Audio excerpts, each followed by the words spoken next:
Hello guys, welcome to the next lecture of English.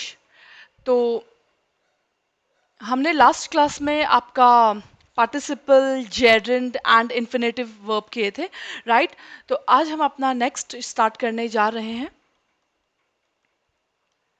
Types of verbs, right? तो types of verb पे हम सबसे पहले बात करते हैं ऑक्सिलरी वर्ब्स की, राइट? ऑक्सिलरी वर्ब्स की। तो ऑक्सिलरी वर्ब्स क्या होते हैं? जैसे ये होते हैं आपके हेल्पिंग वर्ब्स, राइट? तो याद करो ना, जैसे मैं आपको अंडरलाइन कराती थी, जैसे मैंने बोला ही इज, ये मैं रफ में करा रही हूँ, don't write it. He is singing, तो सिंगिंग क्या है? आपका वर्ब, एक्शन वर्ड। पर मैं इसको भी अंडरलाइन करती थी, इज को, right? He is singing, right? क्योंकि ये ना वर्ब की हेल्प, इज ना वर्ब की हेल्प कर रहा है। आपको पता है वर्ब क्या होता है? Action word. तो इस लाइन में एक्शन वर्ड क्या है? सिंगिंग। तो सिंगिंग क्या हो जाएगा? वर्ब, ठीक है? तो ठीक है, तो अगर सबसे पहले मैंने आपको फाइंड आउट करने के लिए बोला इस लाइन पे बताओ वर्ब क्या है, आपको पता है वर्ब होता है एक्शन वर्ड, और सिंगिंग क्या है? Action word. तो singing is a verb here, ठीक है? पर जब मैं सिंगिंग को अंडरलाइन करती थी तो मैं साथ में इज को भी अंडरलाइन कर लेती थी। क्यों? क्योंकि इज ना वर्ब की हेल्प करता था। क्योंकि देखो, उससे पता चलता था कि वर्ब कब हो रहा है। ही इज सिंगिंग मतलब अभी गा रहा है। अब सिंगिंग तो सेम है, फिर से वर्ब यहाँ पे है, बट वर्ब का पता लगाने के लिए कि वो कब हो रहा है, वो एक्शन कौन मदद कर रहा है? यहाँ पे वॉज, राइट? तो जब भी मैं वर्ब अंडरलाइन करती हूँ तो मैं सिर्फ सिंगिंग अंडरलाइन नहीं करूंगी, मैं करूंगी वॉज सिंगिंग। तो मैं बोलूंगी वर्ब हो जाएगा वॉज सिंगिंग। यहाँ पे वर्ब है इज सिंगिंग, राइट? तो ये होते हैं मेरे, जो ये इज और वॉज वगैरह है, ये ना होते हैं ऑक्सिलरी वर्ब्स। ऑक्सिलरी वर्ब मतलब ये ना वर्ब के क्या करते हैं? हेल्प करते हैं। इससे मुझे पता चलता है कि वो जो वर्ब हो रहा है, वो जो एक्शन हो रहा है, it is taking place at which point of time. Past में हो रहा है या करंट में हो रहा है या फ्यूचर में होगा। तो वो कैसे पता चलेगा? इज, वॉज या विल से पता चलेगा। तो वर्ब को हेल्प करते हैं कौन से वर्ड्स? Is, was, will. तो वो क्या हो जाएंगे? Auxiliary verbs, right? तो लिख दो, दे यूजुअली अकम्पनी, साथ अकम्पनी मतलब साथ चलना, दे यूजुअली अकम्पली मेन वर्ब। वो मेन वर्ब के साथ चलते हैं। जैसे सिंगिंग वर्ब है, उसके साथ क्या चला? वॉज। सिंगिंग वर्ब है, उसके साथ क्या चला? Is, right? They usually accompany main verb, right? जैसे कि एम हो गया, इज हो गया, आर हो गया, वॉज हो गया, वर हो गया, हैज हो गया, हैव हो गया, हैड हो गया। ओके, तो एग्जाम्पल, एग्जाम्पल मैं लिख रही हूं, ही इज, लिखिए, he is working on project. He is working on project, right? तो आपका वर्किंग तो हो गया वर्ब, एक्शन वर्ड यहां पे क्या है? वर्किंग। अब वो वर्क कब हो रहा है, राइट? तो इज प्रेजेंट में हो रहा है ना, तो ये इज मदद कर रहा है वर्ब की, तो इज आपका क्या हो जाएगा? Auxiliary verb, right? ये ऑक्सिलरी मतलब हेल्प, राइट? तो ये हो जाएंगे हेल्पिंग वर्ब या ऑक्सिलरी वर्ब, राइट?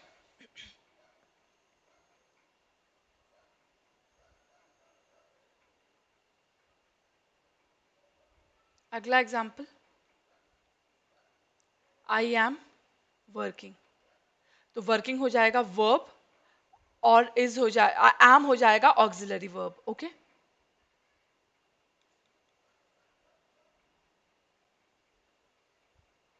राइट?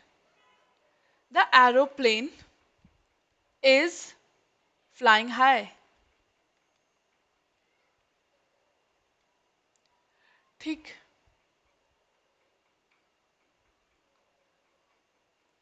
ठीक है, तो एरोप्लेन क्या है, सिंगुलर है, एक ही एरोप्लेन की बात हो रही है, तो उसके साथ क्या आएगा, इज आएगा ना। ठीक है, singular.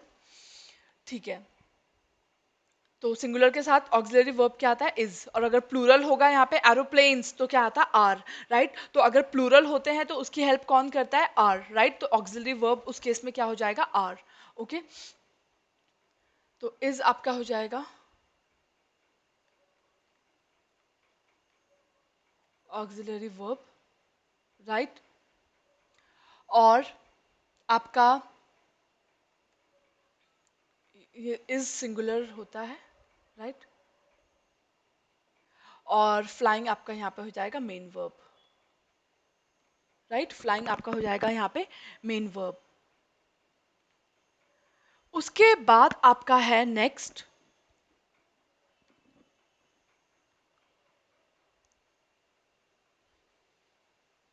The birds, the birds are flying high. The birds are flying high. तो बर्ड्स आपका हो गया क्या,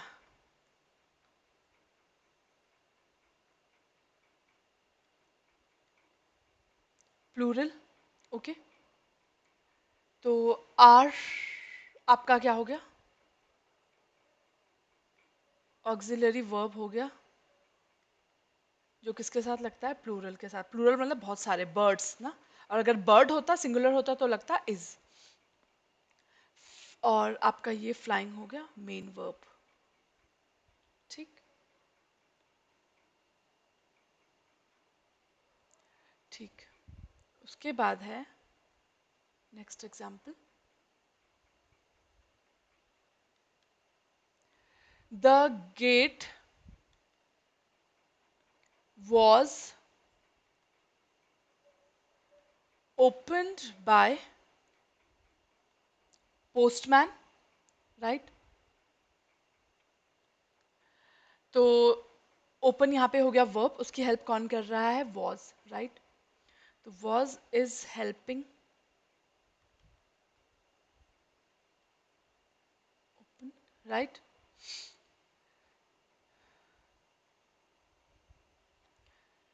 तो ये क्या हो जाएगा, therefore ऑक्सिलरी वर्ब। ठीक,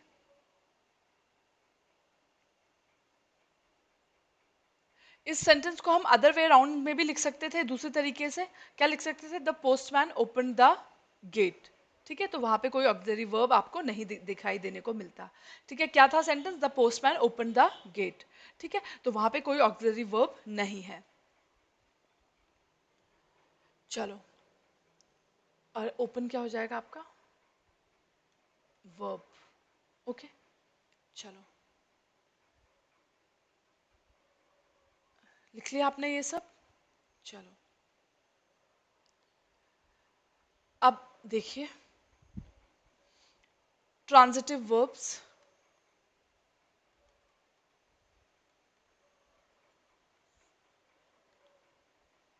ट्रांजिटिव वर्ब्स कौन से होते हैं, दे आर ऑलवेज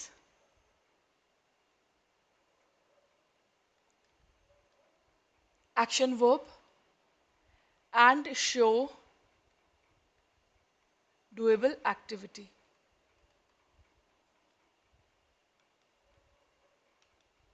तो verb that requires one or more object।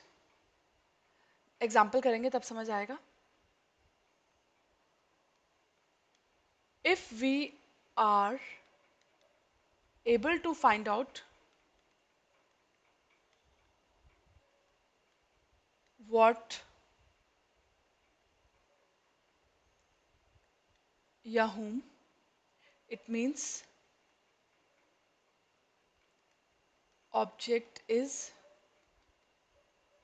Present. देखो ना, जब भी आप कोई सेंटेंस पढ़ते हैं, राइट, तो जिसके बारे में बात की जा रही है वो होता है सब्जेक्ट। राइट, क्या बातें कही जा रही है, जैसे शीला इज डांसिंग, तो शीला हो गया सब्जेक्ट। शीला के बारे में क्या बात कर रही है, शीला इज डांसिंग, तो डांसिंग हो जाएगा ऑब्जेक्ट, राइट। अगर आपको सेंटेंस में पता चल रहा है कि शीला क्या कर रही है या किसके लिए कर रही है, इसका मतलब ऑब्जेक्ट इज प्रेजेंट। ओके, ठीक। एग्जाम्पल करते हैं, फिर ये आपको अच्छे से समझ आएगा। Example, I met Sanjana. Met हो गया वर्ब, किसको मिली? Met whom? संजना को मिली ना।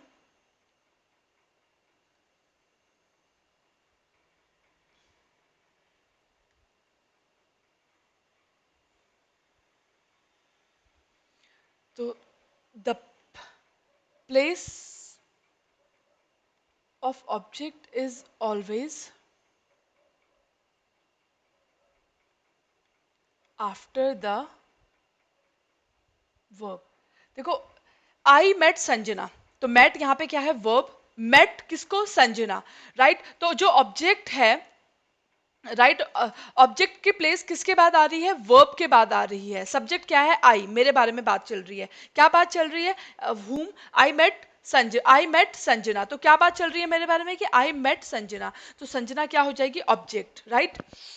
और मैं हो जाऊंगी आई, सब्जेक्ट, ठीक। तो अब देखो, यहाँ पे जो ऑब्जेक्ट है संजना, इसकी प्लेसमेंट कहाँ पे है? वर्ब के बाद है। ओके, तो पहले लिख लीजिए एग्जाम्पल, फिर एक साथ ही कंक्लूड करेंगे।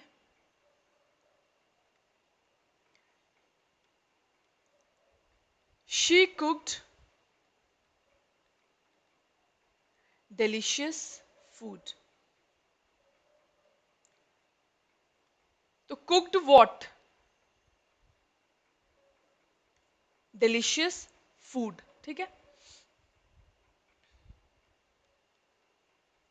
अब देखो, cooked यहाँ पे वर्ब है, राइट। इस सेंटेंस को पढ़ो, she cooked delicious food. She, तो किसके बारे में बात की जा रही है? शी के बारे में, तो ये तो हो गई सब्जेक्ट। क्या बात की जा रही है? कि उसने बनाया क्या? डिलीशियस फूड, तो ये डिलीशियस फूड क्या हो जाएगा? आपका ऑब्जेक्ट। ओके,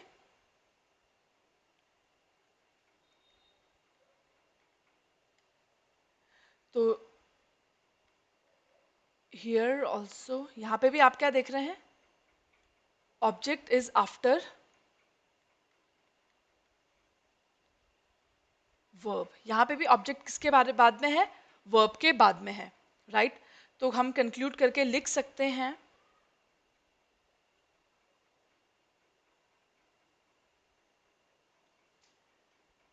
वेयर,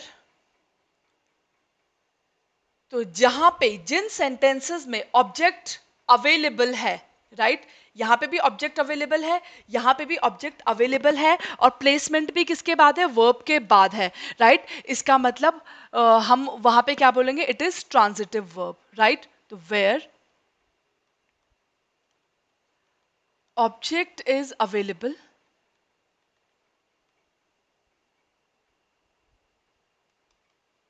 तो अब ये वर्ब मेट और कुक्ड, ये वर्ब क्या हो जाएंगे? Transitive verb. क्यों? क्योंकि इन सेंटेंस में अब आपको क्लासिफाई करना है कि ये वर्ब ट्रांजिटिव है या नहीं है, ये मेट और कुक्ड ट्रांजिटिव वर्ब है या नहीं है। तो कैसे पता चलेगा? पहले तो आप देखेंगे इस सेंटेंस में ऑब्जेक्ट प्रेजेंट है या नहीं है। तो देखा हमने, ऑब्जेक्ट प्रेजेंट है संजना, यहाँ पे भी ऑब्जेक्ट प्रेजेंट है डिलीशियस फूड। और एक और चीज, ऑब्जेक्ट की प्लेसमेंट भी किसके बाद है? वर्ब के बाद है। तो ये दोनों वर्ब इस हमारे केस में क्या हो जाएंगे? Transitive verb. ओके, तो where object is available, the verb will be transitive verb. Okay,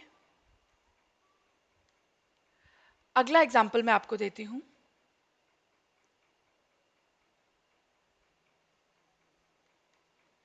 she is running, तो यहां पे वर्ब क्या है? रनिंग ना। तो हमने देखा, after verb nothing is present. यहां पे तो वर्ब के बाद कुछ प्रेजेंट था ना। क्या प्रेजेंट था? वर्ब के बाद हमारा सब्जेक्ट सॉरी ऑब्जेक्ट प्रेजेंट था, मतलब व्हाट या whom प्रेजेंट था, तो इसीलिए ये वर्ब क्या कहलाता था, ट्रांजिटिव वर्ब। अब यहाँ पे वर्ब के बाद कुछ भी प्रेजेंट नहीं है, एक्शन वर्ड मतलब वर्ब के बाद कुछ भी प्रेजेंट नहीं है, तो यहाँ पे ये क्या हो जाएगा, इंट्रांजिटिव वर्ब। ठीक है, तो जहाँ पे वर्ब के बाद कुछ प्रेजेंट होता है उसको हम बोलते हैं ट्रांजिटिव वर्ब, और जहाँ पे वर्ब के बाद कुछ प्रेजेंट नहीं होता है उसको बोलेंगे हम इनट्रांजिटिव वर्ब। तो after verb nothing is present, तो ऑब्जेक्ट इज मिसिंग।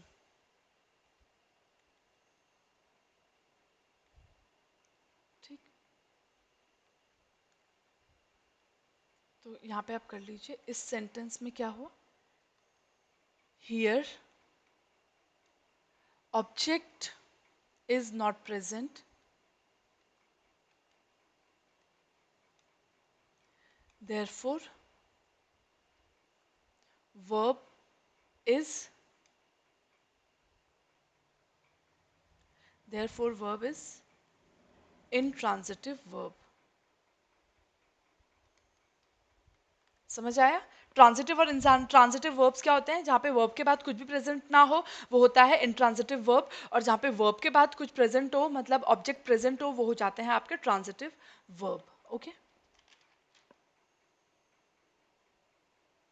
तो ट्रांजिटिव वर्ब्स हमने लिखा था, जो डेफिनेशन अब देखो, transitive verb are always action verb and show doable activity. देखो ना, इसके बाद डुएबल एक्टिविटी आ रही है, मेट कौन, संजना, कुक्ड क्या, डिलीशियस फूड, तो डुएबल एक्टिविटी दिखाते हैं transitive verb.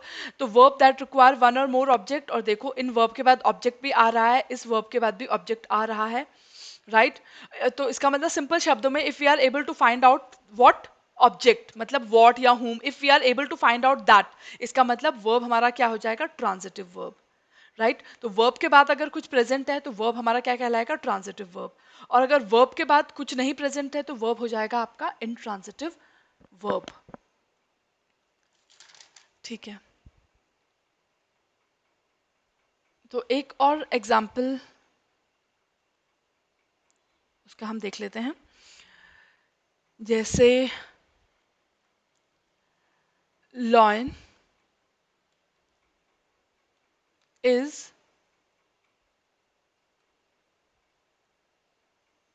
A dangerous animal. तो यहाँ पे हमने देखा,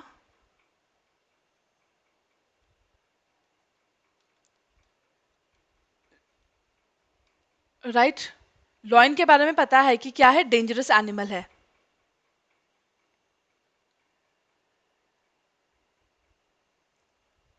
but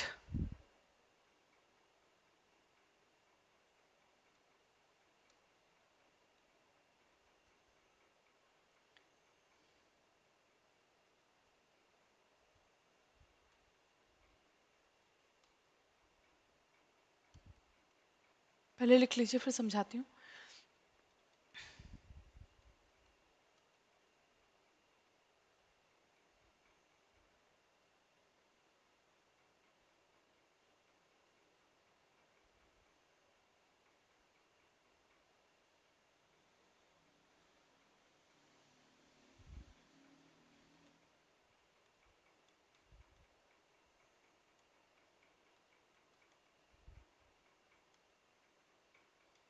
it should be in,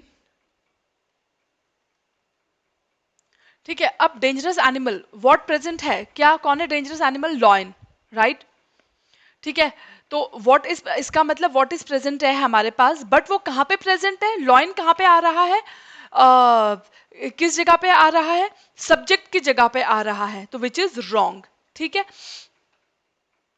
तो यहाँ पे ये ट्रांजिटिव वर्ब नहीं कहलाएगा, राइट ट्रांजिटिव वर्ब तब होता है जब व्हाट इज, मतलब यहाँ पे लॉइन के बारे में बात हो रही है, व्हाट राइट व्हाट व्हाट क्या है यहाँ पे, lion, right lion is dangerous animal, तो लॉइन कहाँ पे प्रेजेंट होना चाहिए था, बाद में, वर्ब के बाद, इज के बाद प्रेजेंट होना चाहिए था, बट यहाँ पे लॉइन क्या है, आगे प्रेजेंट है, राइट इसीलिए हम यहाँ पे इसको क्या नहीं बोल सकते, ट्रांजिटिव वर्ब नहीं बोल सकते, क्योंकि ट्रांजिटिव वर्ब के लिए क्या जरूरी कंडीशन है कि वर्ब के बाद प्रेजेंट होना चाहिए, क्या, वर्ब के बाद आता है व्हाट, व्हाट और whom। ठीक है, देखो ना,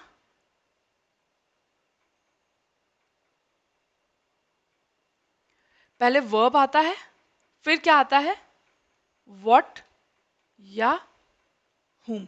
इस वाले क्वेश्चन में हमारा पहले क्या आ गया है, व्हाट या whom आया है, उसके बाद वर्ब आया है, राइट।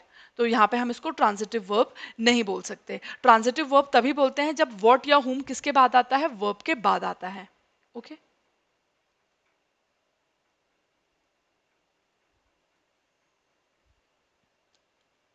अगर व्हाट या whom है प्रेजेंट बट वो आगे आ रहा है सब्जेक्ट की जगह पे, तो उस केस में भी हम उसको ट्रांजिटिव वर्ब नहीं मानेंगे। मतलब आपने देख लिया कि सिर्फ, मतलब ऑब्जेक्ट तो प्रेजेंट होना चाहिए बट उसकी प्लेसमेंट भी बहुत इंपॉर्टेंट है, राइट। इन दोनों में देखो, ऑब्जेक्ट तो प्रेजेंट है बट ऑब्जेक्ट किसके बाद आ रहा है, वर्ब के बाद आ रहा है यहाँ, राइट।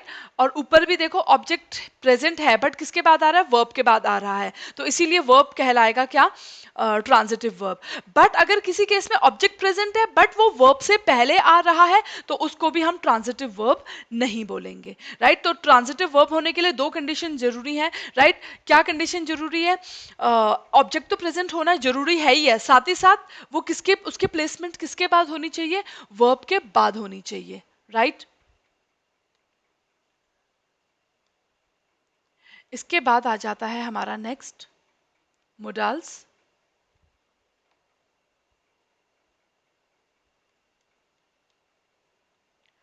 Right, modals. मोडाल्स क्या होते हैं,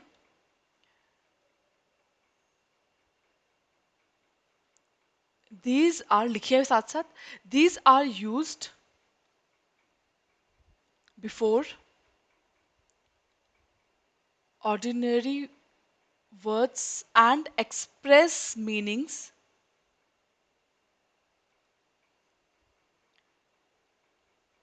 such as permissions या possibilities, right, या certainty and necessity और एबिलिटी। अगर इस टाइप के कुछ शब्द है, परमिशन वाले, पॉसिबिलिटी वाले, राइट, एबिलिटी वाले, तो देखते हैं, देखिए,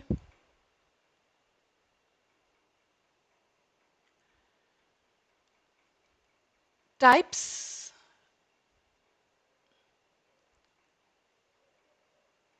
मोडाल वर्ब और उसके एग्जाम्पल।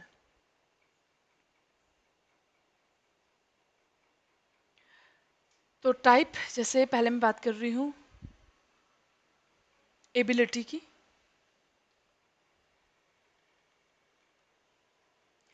तो एबिलिटी हम मैं कैसे वर्ड्स में बोलती, आई कैन डू दिस, इसका मतलब this is my ability, she could have done that, तो उसकी एबिलिटी, राइट। तो ये हो जाएगा, जहां पे भी कैन और कुड आ रहा है, राइट, तो ये क्या हो जाएगा आपका, है तो ये वर्ब ही ना, राइट, पर ये क्या हो जाएंगे, मोडाल वर्ब, राइट। तो जैसे कि डेविड कैन स्पीक इंग्लिश, तो यहाँ पे वर्ब क्या हो जाएगा, कैन स्पीक, राइट। तो स्पीक तो हो जाएगा मेन वर्ब और कैन हो जाएगा आपका मोडाल वर्ब, है वो वर्ब का ही पार्ट, राइट, बट कैटेगरी क्या हो जाएगी कैन की, मोडाल, मोडाल वर्ब। जैसे वहां पे याद करो, ही इज सिंगिंग, तो इज क्या था, ऑक्सिलरी वर्ब था ना, राइट। तो वैसे देखा जाए इज सिंगिंग टोटल वर्ब है, बट अगर कैटेगराइज करें तो सिंगिंग है मेन वर्ब, इज हो जाएगा ऑक्सिलरी वर्ब। यहाँ पे डेविड कैन स्पीक इंग्लिश, तो वर्ब तो वैसे पूरा है, can speak is verb, but speak है मेन वर्ब और कैन है modal verb. Okay, he could sing, तो वर्ब है पूरा, कुड सिंग वर्ब है, बट अगर कैटेगराइज किया जाए तो सिंग है मेन वर्ब और कुड है modal verb. Next, permissions. Permissions के लिए किस टाइप के वर्ड्स आप यूज करते हैं, can I do this, could और मे, ठीक है। जैसे कि could I open the window,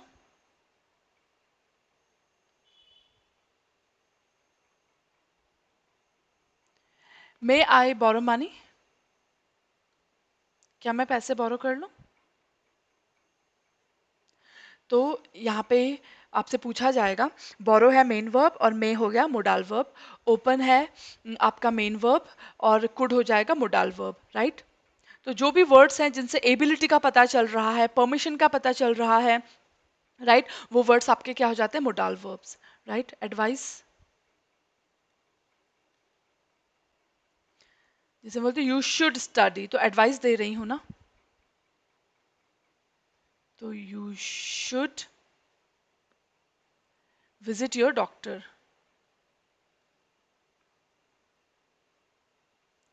तो यहाँ पे शुड क्या हो गया, मोडाल वर्ब, और विजिट हो गया verb. You should visit your doctor. अगला है obligation. Obligation, you must do this या you have to do this. तो जैसे आई मस्ट, जो चीज आपको करनी ही करनी है, I must memorize subject well, ये ऑब्लिगेशन है, आपकी जिम्मेदारी है, राइट। तो वो भी क्या हो जाएगा आपका मोडाल वर्ब। या पॉसिबिलिटी, जैसे कि आई माइट, वो कर सकता था, she might do that, may, I may do that, या कुड, या कैन, राइट। जैसे कि it looks nice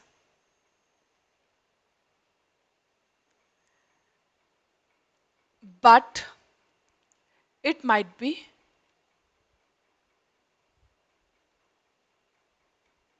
very expensive. तो यहाँ पे माइट क्या हो गया, मोडाल वर्ब, ठीक है। तो ये हमने कर लिया। तो मैं इसको यहाँ पे लाइंस ड्रॉ कर देती हूँ ताकि आपको कंफ्यूजन ना हो। इसका एग्जांपल ये था, परमिशंस का ये था, एडवाइस में ये था, इसमें ये था, एंड लास्ट में ये है, ठीक है। तो मोडाल्स वो होते हैं, ये वो शब्द होते हैं जिनसे आपको कुछ परमिशन का पता चलता है, पॉसिबिलिटी कुछ होने का पता चलता है, कुछ नेसेसिटी या कुछ एबिलिटी, राइट। ये सब मैंने आपको एग्जांपल लिखवा दिए हैं। कुछ एडवाइस कोई आपको दे रहा है तो वो वाले वर्ड, या पॉसिबिलिटी का, या इट कुड हैपन, राइट, या एबिलिटी का पता चल रहा है, तो वो सारे आपके क्या हो जाएंगे, मोडाल वर्ब्स। तो that's all for you today's class. बाकी हम will be continuing tomorrow. Thank you.